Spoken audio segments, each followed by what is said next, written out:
this is an iHeart podcast. Guaranteed human. Whether you're calling the wise women in your life, video calling your girlfriends across the country, or checking in on someone who always knows how to make you smile, staying connected matters. Those small conversations, shared laughs, and quick hellos are what keep relationships strong even when life gets busy. Some of the most life-giving conversations start with just a phone call. That's why AT&T guarantees a network you can rely on so you can focus on the moments and people that matter most. That's the AT&T guarantee. AT&T, connecting changes everything. Terms and conditions apply. Just visit att.com/guarantee for details. The springtime thaw is finally here. Flowers are blooming. Days are longer. We're saying yes to more plans and finally getting outside, running, walking, just moving again. It's the perfect time to upgrade your everyday go-tos with Bombas. Take Bombas sports socks. They're super comfortable and designed with sport-specific tech for running, cycling, yoga, hiking, you name it. I use them to run in, and I can tell you they work beautifully. So head over to bombas.com and use code SYSK for 20% off your first purchase. That's BOMBAS.com, code SYSK at checkout. Welcome to Stuff You Should Know from HowStuffWorks.com.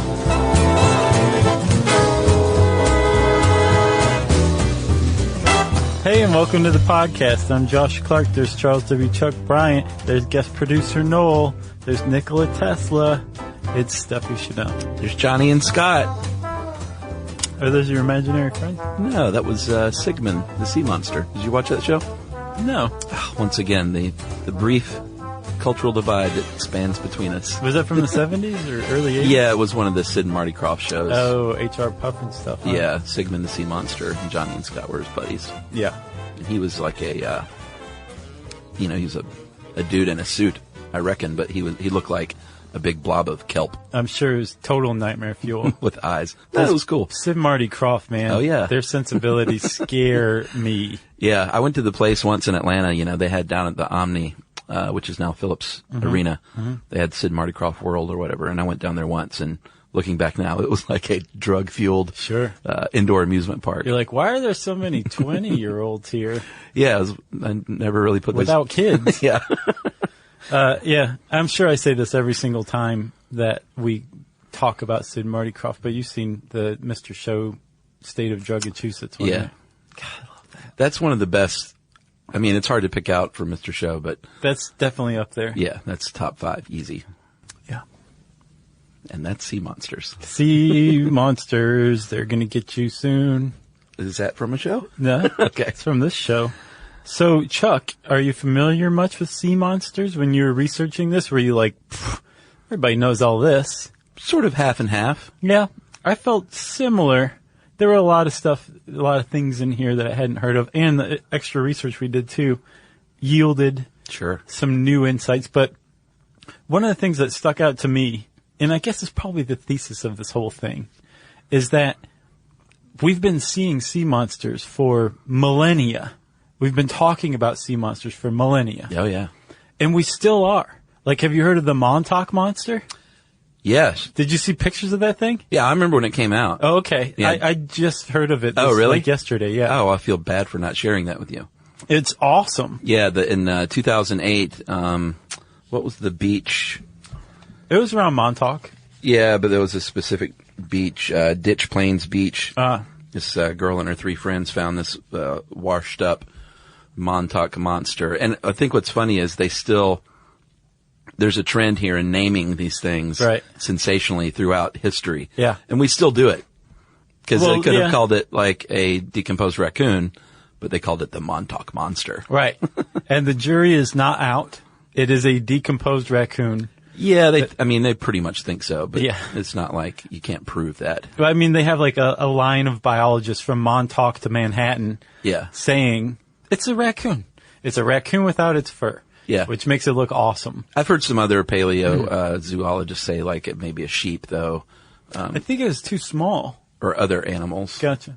But it's definitely not a sea monster. No, but this is 2008 we're talking about, and some weird thing washes up on a beach, and around the world, people hear of the Montauk Monster, except for me. Yeah, did you see the East River Monster? I heard that one was a pig. Yeah, it's clearly a pig, but it's still kind of cool looking. But still, they named it the East River Monster and not a pig that was, I don't know how the pig got there. Right. The pig of East River or something like that. Yeah, it's probably like, somewhere in Chinatown, a pig was no good, and they said, go throw that thing in the river. That's what they do. Yeah. Also in 2006, there was one in Russia. I didn't see where, but on a beach, something washed up and they said, sea monster. Yeah. And it turned out to be a beluga whale carcass, greatly decomposed, but it looked weird. It didn't look anything like a beluga whale. But the point is still in the 21st century, whenever the sea spits something up, Yeah. we're like, this is a monster. Clearly, obviously, this is a monster. And then biologists come along and say, it's not a monster, but it's this weird thing. Or sometimes they say, this is new.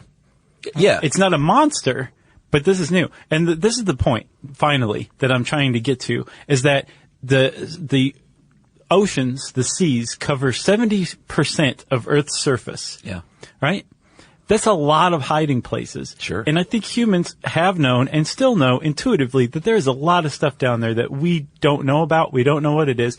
But over time, science has replaced superstition enough so that while we still know there's stuff out there that we don't know, we don't think of them as monsters. So our mindset has changed somewhat. Yeah. But ultimately, the sea is this place of unknown organisms that we're still learning about. Sure. What's the 90 to 95% of the deepest seas are still completely like unresearched and undiscovered? Well, James Cameron just took away a little percentage of that with his deep sea dive. He took away a bit of my soul with every movie he's made since Terminator 2. Oh, really? You like Terminator 2? I didn't see that one. Yeah, it was pretty good. Huh. Yeah, I think that was a good one.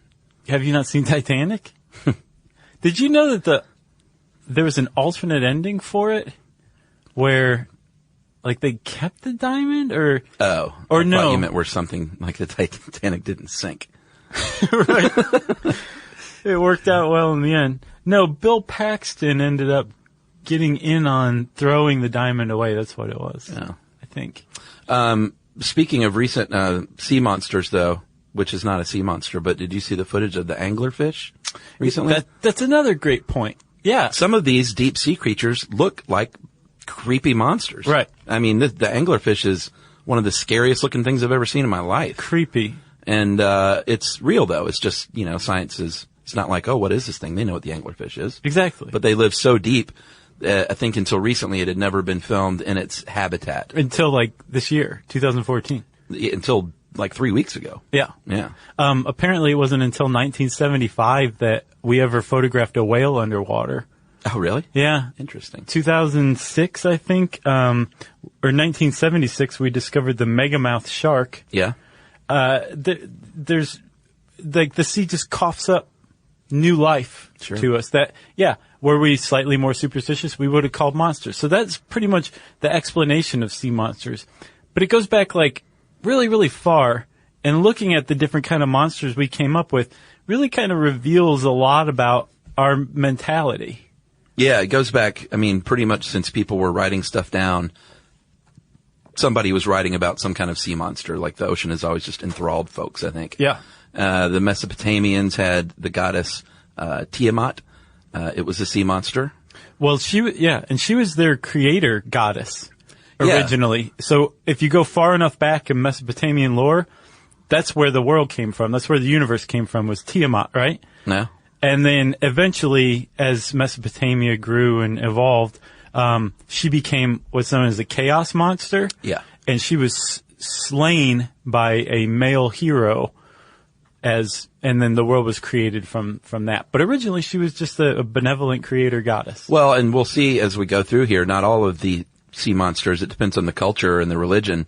Some of them were benevolent. I know the Chinese revere their dragons and sea monsters. Yeah. The Old Testament had its Leviathan.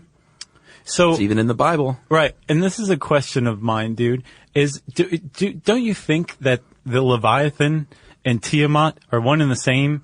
And in the Old Testament, it's the Hebrew God slaying the old Mesopotamian gods, saying, don't even bring that here. Like, you created the world, I slay you. Yeah. I am God.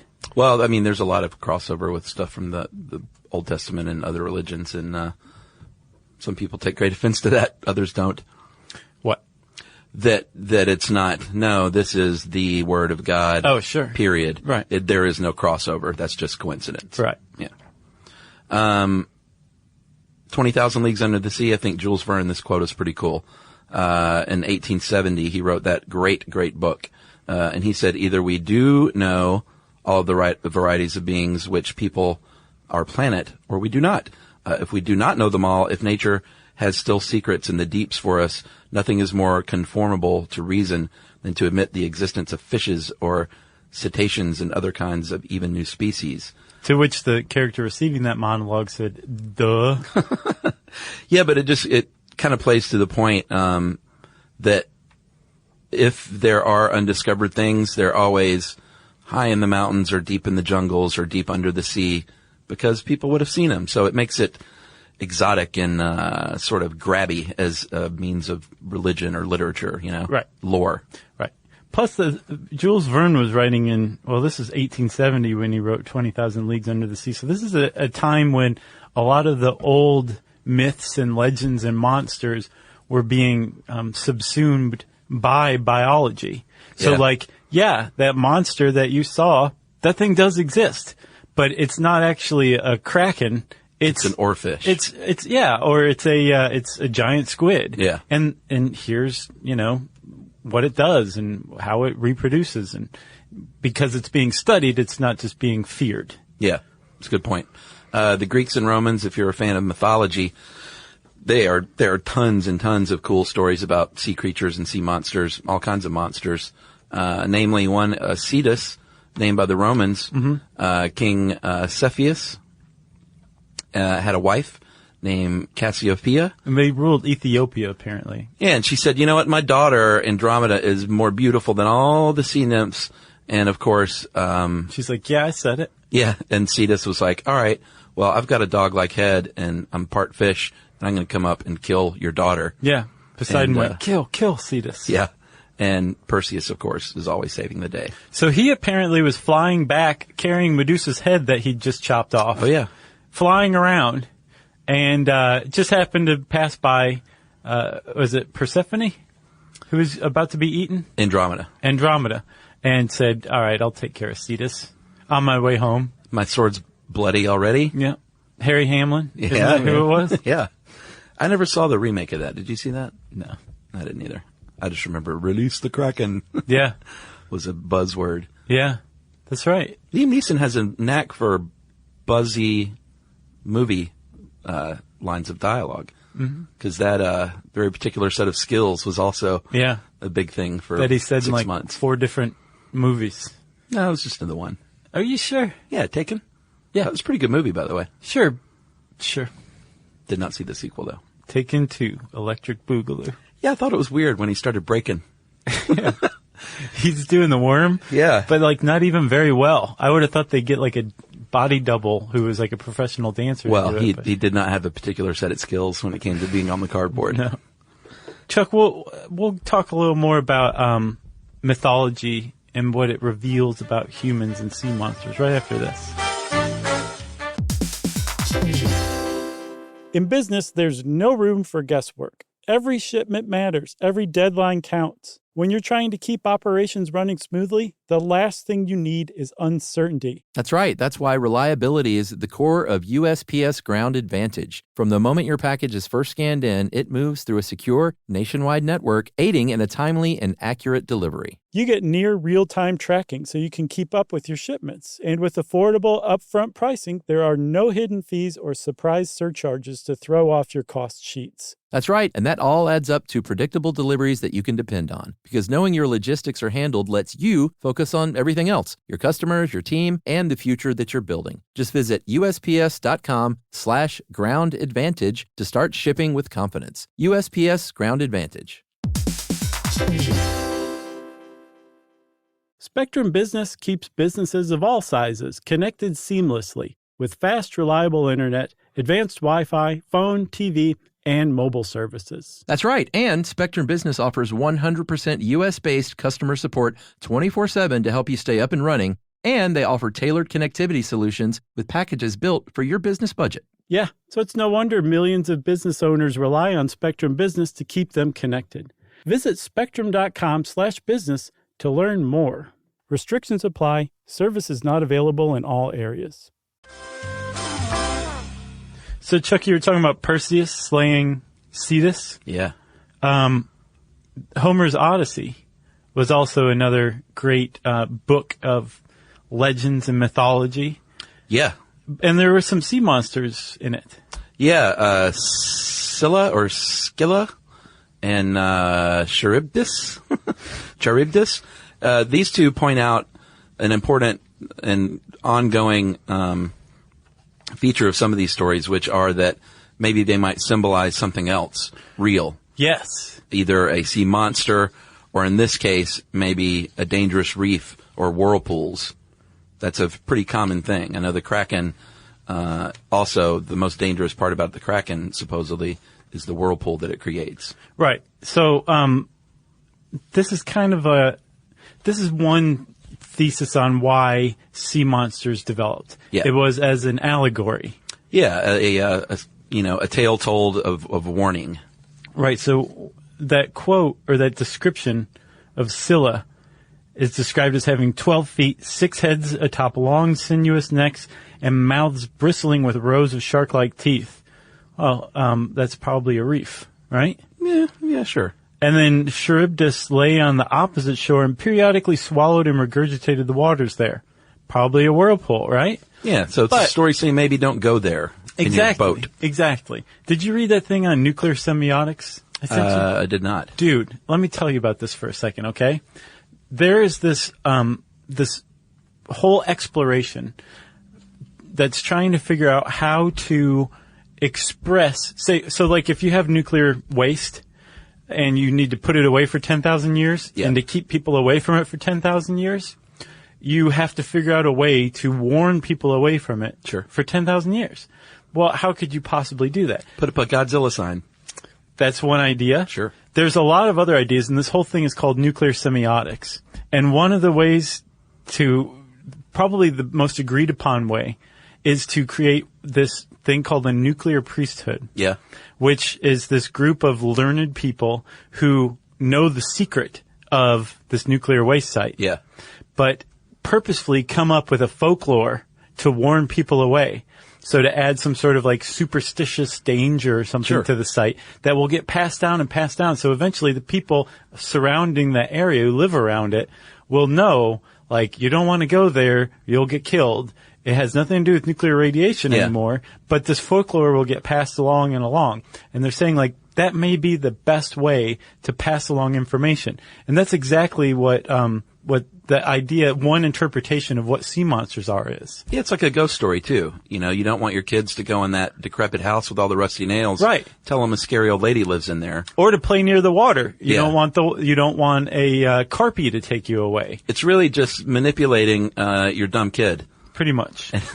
Into not doing dangerous things. Right, exactly. Yeah. And it works, and and over time, it's gotten passed down. So that's one interpretation of sea monsters. There's also, like you said, the Kraken, possibly being the giant squid, or I shouldn't even say possibly, it's probably a giant squid, right? Yeah, there's always been stories of the Kraken terrorizing ships off of Iceland and Norway, and the Kraken is noted because it is huge, like 1.5 a mile to a mile and a half wide, and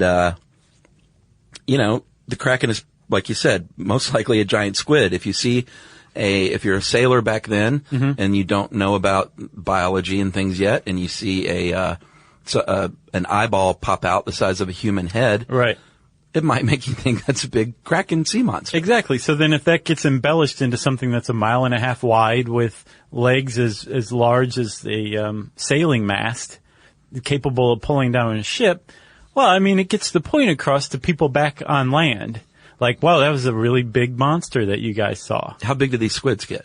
They get to like 43 feet, 40 feet long. There's something even bigger called the colossal squid. Yeah. That's so much bigger, it's its own species, I believe.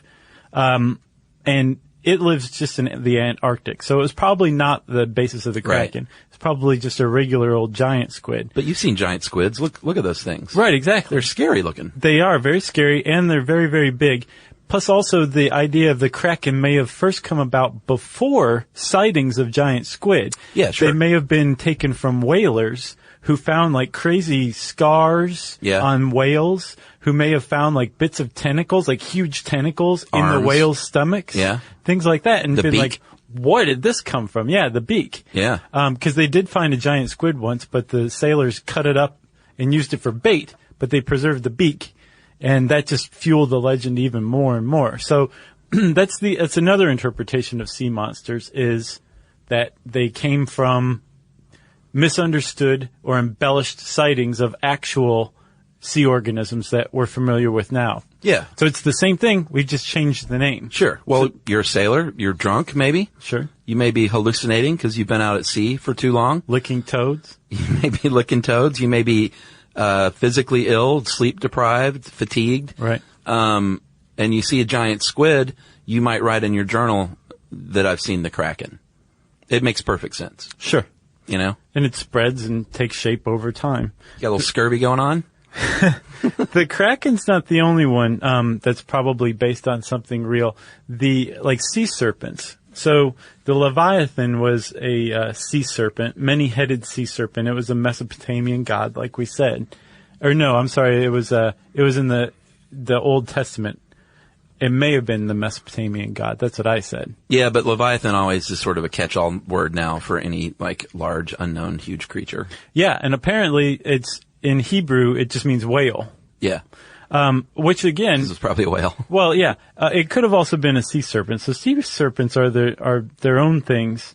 The Norse had a legend of the Jormungandr. Yeah. There's an Thor. umlaut in there and everything. Yeah. And that was apparently one of Thor's bigger headaches. Yeah, that was the baby that was created when Loki, his brother, and a woman named Angerboda, I guess, had the sex of the gods and created this creature. A sea serpent that wrapped around the globe. Supposedly. Yeah. Yeah. And that's just one example of a sea serpent, a huge sea-bound snake. And there's a lot of suggestions of what accounted for sightings of sea serpents. Yeah. Huge things of floating kelp seen in the distance. Sure. Schools of porpoises. Yeah, all in line together. There's one thing, though, that could have accounted for all sightings of sea serpents. It's called the oarfish. Did you see this thing? Yeah, it is huge. And if an oarfish was swimming in the water, it could be undulating up and down, and it looks like little spiny humps coming in and out of the water. Right. So that makes sense, sure. They get up to, I think, 30 or 40 feet. Yeah, they can. I mean, there's plenty of photos of, like 10 dudes on a beach holding one up. Right. Because it takes 10 dudes. Yeah. It's not like they all want their hand on the little fish. Right, exactly. Yeah, yeah. And these aren't photoshopped either. There's all kinds of stupid fake pictures too. But oarfishes are huge, and they look like big, slimy, kind of serpentine fish. Yep. And then, Chuck, mer people were another kind of universal, I guess, sea monster myth. That's another thing that stuck out to me. Yeah.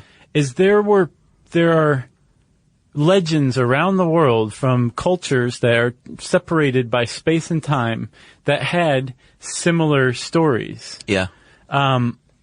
Without possibly interacting. Yeah. So it makes you think that a lot of these people cited similar things. Sure. And came up with similar myths and legends to explain what they were seeing. Probably. The mermaid is, if you've seen Splash, you think, wow, what a neat thing to find a mermaid. But mermaids were not looked upon kindly because they would, and this article points out, they would, at their best, they would just forget that you can't breathe. Yeah. And drag you underwater till you die. And at their worst, they would do so on purpose. Right. And take the men down under the water and lights out for you, Tom Hanks.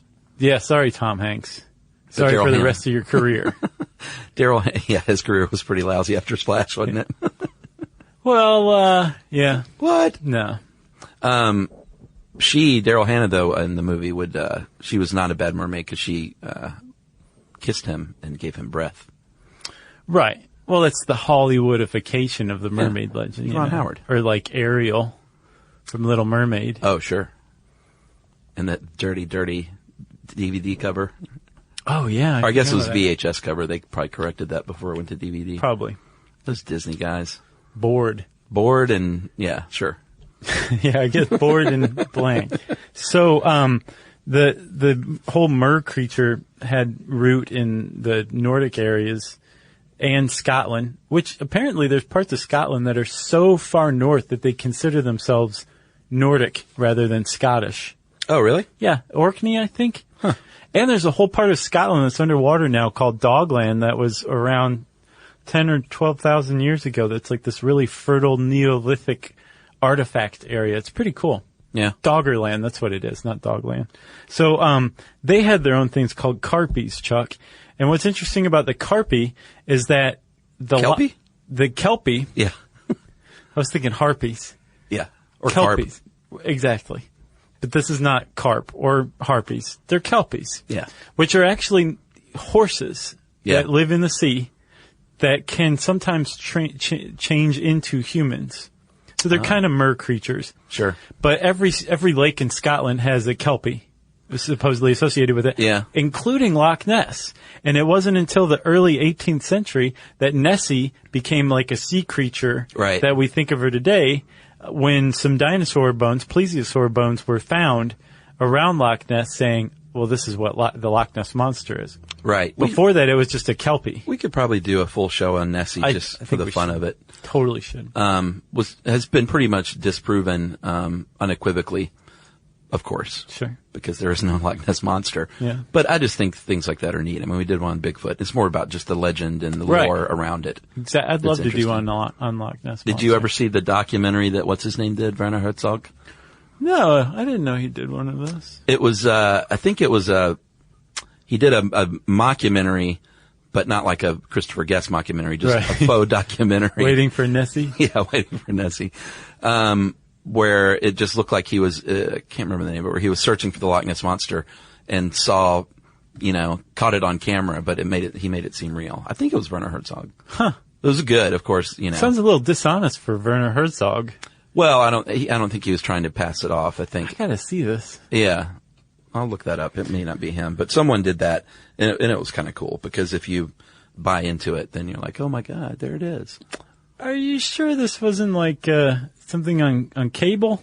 Yeah, that was Herzog. You're absolutely right. Noel says it was Herzog. Okay. Yeah, I mean, it probably played on cable at some point. Gotcha. Yeah. Noel talks a lot more than Jerry does. So, Chuck, that brings us to our third interpretation for where sea monster legends came from. People finding dinosaur bones. Yes, and we'll talk more about that right after this break.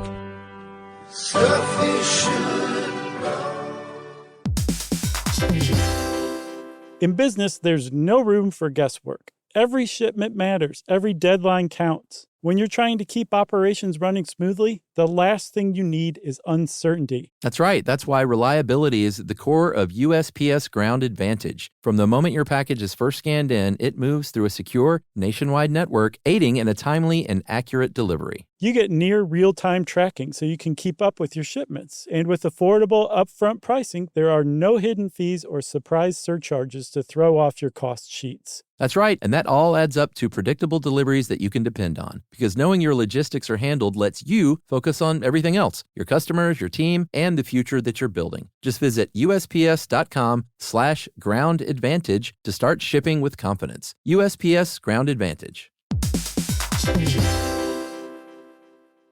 Spectrum Business keeps businesses of all sizes connected seamlessly with fast, reliable internet, advanced Wi-Fi, phone, TV, and mobile services. That's right. And Spectrum Business offers 100% U.S.-based customer support 24/7 to help you stay up and running. And they offer tailored connectivity solutions with packages built for your business budget. Yeah, so it's no wonder millions of business owners rely on Spectrum Business to keep them connected. Visit spectrum.com/business to learn more. Restrictions apply. Services not available in all areas. All right, Dino Josh. Yeah? Let's hear it. Oh, well, so I said that Nessie became this kind of sea monster. Yeah. around the time a plesiosaur, I believe it's what it was, skeleton was found around Loch Ness. They said, well, this must be one of Nessie's relatives. Apparently, that wasn't the first time that a dinosaur led to the idea of a sea serpent. You mentioned the Chinese having a legend of some sort of dragon, little tiny dragons that measured about 3 feet long. About a foot long. The Guizhou dragons. Yeah. They were basically marine reptiles called Chichosaurus hui. But they were lucky. Like, if you found one of these skeletons, you kept it because it was a little sea monster skeleton that you got your hands on, and it would bring you good fortune. That's right. And I know earlier we were talking about just the early explorers, and you can't fault some of these dudes because they were, as this one article you said, they were literally in uncharted waters. Yeah. And it was before the rise of science. And all they had heard were stories and folklore. And anytime if you ever see a map, a sea map, oceanic map from the 1500s, it's going to have some sea monsters drawn on it, even as just decoration. So it was a time when, before observational data came along, we pretty much, it was sort of like the internet today, you pretty much just rewrote, earlier history books over and over. Right. Until they finally got a little smarter and say, you know what, maybe we should really observe something and then write about it for real. And this didn't really lead to anything more substantiated, Well, for a while, sure. But it was, they call it a transitional era in this article, which I think kind of sums it up. These were early scientists, early naturalists who were trying to get a handle on what the heck they were looking at. But they still perpetuated legends, like they might have a real creature. Like a whale. Right. And then it's similarly a natural, biological illustration of a mythical creature. Right. Like a sea bishop. Yeah. So the sea bishop was this thing that was supposedly caught and taken to the king of Poland because it was this fish-like creature that had like a mitre and robes like a bishop. Yeah. And apparently it could also talk and refuse to eat. Yeah. And when it would make the sign of the cross and everything. And later on, somebody said, it probably didn't talk and make the sign of the cross. But if you look at a squid a certain way, sure, it looks a lot like, it's got the hat and some of its flappy skin looks kind of like the robes, So maybe that's where the sea bishop came from. Yeah. Simultaneously to this, we're talking like the 16th century. There was pretty much a widespread belief that whatever you found on land had an analogy in the sea. Catfish, dogfish, seahorse. All that stuff. Yeah. And in some cases they were right. Like there are catfish, there are dogfish, because we call them that. Yeah. Sea monkeys. Right? The seahorse too. Yeah. But all that kind of, it was a rough time for science. It was still getting its footing. Well, yeah, because, like you said, things were mistaken. Like a whale and a walrus might be a monster when it's just a whale or a walrus. And there were all kinds of tales that, when it's repeated over and over, you get the sense that it's just one of those like urban legends back then. Right. I guess it wasn't urban back then, though. What would it be? Just a seafaring legend? Yeah, exactly. Yeah. Of whales being mistaken for islands. And like a ship will land on the whale and build and root down, basically get off the ship and build a fire. And then the whale, I guess, who's just chilling out at the surface says, hey, there's a fire on my back and I'm going to take your boat underwater and swallow you whole. Sorry, I'm a whale. So beware of the, whatever they called that, whatever culture called that particular whale. Exactly. Now we just call it a whale. And again, it was probably land on their backs. It was an embellished story. But it was based on a sighting of a whale before they called it whales, and back when everybody lied about everything they saw. Another culture that found dinosaur bones and created their own legends were the Lakota and Dakota Sioux. Yeah, sure. They came up with something called the Untahila. Untahila? Yeah, I think that's about right. Sure. From dinosaur bones found around the Missouri River. Yeah, and that was a water creature. Yeah, well, they were very evil water serpents that would eat anything, including one another. Yeah. And so the Thunderbirds would come and do battle with them. Thunder beings. Yeah, but I looked it up. It's basically Thunderbirds. Oh, okay. Gotcha. Yeah. What they knew is that it wasn't a Tatanka. That's a buffalo, right? Yeah. Yeah. They were pretty sure. You know, that's apparently where the legends of the Cyclops came from. From Native Americans? From finding like old, like elephant bones. Oh. Elephant skulls. The huge cavity in the middle. Oh, They're gotcha. like, well, clearly there was a race of giants that just had one eye. Huh. No, they were elephants. You know, we often joke like they were dumb back then. Of course they weren't. They were just trying to figure it out. It's like to make stuff up. Sure. They didn't have TV or anything back then. And like we said, They a had lot of this stuff was, legend to keep, boaters from going in maybe a particularly dangerous part of the sea. Right. Or to keep the children away from the water. Yeah. And, like the ghost story or the nuclear, what's it called? Oh, nuclear semiotics. Nuclear semiotics. Man, everybody, go look that stuff up. Actually, Roman Mars has a 99% invisible about that one. Oh, cool. Yeah. Nice. Nuclear semiotics. Pretty neat. And effective, I imagine. We'll find out in 10,000 years. I guess so. What else? You got anything else? I don't have anything else on sea serpents. Just take a look at the anglerfish video. Yeah. And tell me if you came upon that. And see, we also didn't point out that this was before not even deep sea exploration. Like, this is before underwater exploration. Right. People are just riding around on the top of the ocean. Yeah. So we're fascinated with it, and we've gone to the depths that we can attain at this point, which is pretty deep. I wish I would look that up. I don't know how deep we can go. How deep James Cameron can go? Oh, he goes deep, buddy. But think about back then, man, when they couldn't, like, you know how scary that would be? Right. When these strange creatures are like, you see a giant squid. Yeah, and you're just partially seeing it. If you can't see it underwater, you have no idea what you're looking at. Yeah, this is before the diving bell even. Like, there was... Or the butterfly. That's right. Yeah. You like that one? Yeah. I finally saw that movie, by the way. Hardcore, man. That's good, though. Yeah, really good. If you want to know more about the diving bell and the butterfly or about sea monsters, you can type those words into the search bar at howstuffworks.com. And since I said search bar, it's time for listener mail. I'm going to call this Opa, which is German for grandpa. I thought it was Greek for, like, good times. Well, maybe. I don't know. Really? Yeah. Opa. Well, I'm sure those are just three letters together. Might be something in Greek. But, like, my brother-in-law, Karsten, is German, and his grandfather was... his father. Yeah, his grandfather was Opa, but his dad was native German, so my nieces called him Opa. As does this lady's. I'm writing in specifically about your whaling podcast. Oh, how appropriate. With a family story that loosely relates, my great-grandfather Opa left Germany when he was 14, pre-war, to work as a sailor, came to the U.S. and was a member of the U.S. Coast Guard.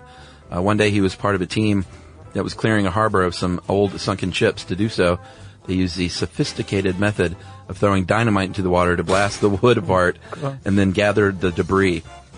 His team rowed out in a 14-foot rowboat to gather up the wood shards and noticed the blast had killed the fish. They floated to the top, so the crew brought them in to the boat as well. Waste not, want not. Sure. As they were going about their business, they came across a 16-foot hammerhead shark that had floated up. Clearly, it would be a great source of food, so despite their small boat, they pulled it aboard. I think you see where this is headed. No, I do. Well, as it turns out, the blast was strong enough to kill small fish, but only stun larger animals. The shark slowly started to regain consciousness in the rowboat, and being confused and out of water, was not pleased. It got to the point that it was thrashing about in the boat, threatened to destroy the boat, and likely injure or kill the crew members. So in the midst of this chaos, they were able to flag down a sailor on a larger vessel, who proceeded to shoot the thing to death while it was still in the boat. All of the crew members were safe, and they still got to feast on hammerhead shark, but now had a much more exciting story. And you mentioned in the whaling podcast, old-timey whaling, crew members were deployed in small boats to get the whale and were often injured and killed. I thought you might find this interesting. And I was hoping you could give a shout-out to my sister Rachel, who turned me onto your podcast in 2009. She lives in France, and we don't get to see each other frequently, but whenever we do, Josh and Chuck always come up. That's us. So that is Wendy Bear. She is a registered dietitian. And Wendy and Rachel, thanks for listening and for spreading the word and for being sisters. Way to go being sisters. Yeah. Thanks for writing in, Wendy. Yeah. Yeah, thanks, Wendy. And Chuck, this is our last episode of 2014. Oh, man, the longest year. So we want to say Happy New Year, everybody. Yes. And I want to say happy birthday to my sweet and lovely wife, Yumi. Happy birthday to ya. Happy birthday. That's the rights-free version? No, that's the Stevie Wonder version. Oh. It's a good one. So it's not rights-free. Yeah. So happy birthday, Yumi. Happy New Year to all of you great people out there in podcast land. We'll see you next year.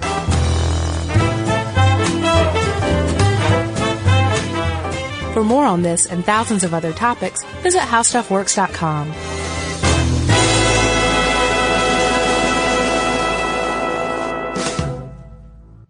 Imagine never buying gas again. Well, you can with an electric vehicle. EVs are easy to charge as your phone and perfect for everyday life. You can drive daily with confidence everywhere you go. Most Americans drive just 40 miles a day, and most EVs are equipped with 200 to 400 miles of range. Plus, they've got fewer parts, they require fewer repairs, and they produce fewer headaches. And with all those pluses, it's no surprise that we're seeing more and more EVs on the road, which makes the planet happier and happier. The way forward is electric. You can learn more about EVs at electricforall.org. In Orlando, meetings reach another level thanks to a growing list of award-winning restaurants, a world-class convention center, a great hotel community, easy access through the airport, and of course, the weather.